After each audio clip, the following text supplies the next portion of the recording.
toe up hops. So this is not necessarily the way you should jump and move, but we want to avoid toe gripping with our dynamic movement, sprinting, jumping. Toes grip to form a break. So there is that moment of vertical conversion where they might tap down in more of that clawed manner. What we don't want is them gripping the ground. It's trying to find stability. That's going to happen when the arch of the foot does not do its job.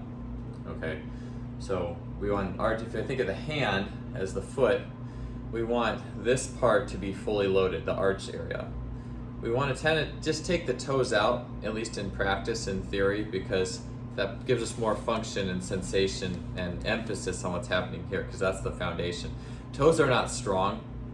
They do play an important role. I'm not trying to de-emphasize them, but the purpose of this drill is just to get you more in touch with that arch section of the foot. So what we're doing is just hopping, and then the toes are up. So I don't know how well you can see it, but the toes are lifted up completely off the ground, pinky toe especially. If the big toe comes down just a little, that's okay. But all those other toes really need to be up. And I'm just hopping up and down with the toes off the ground. Okay? I'm not necessarily trying to be super stiff. I'm just kind of letting myself fall and melt into the ground a little bit.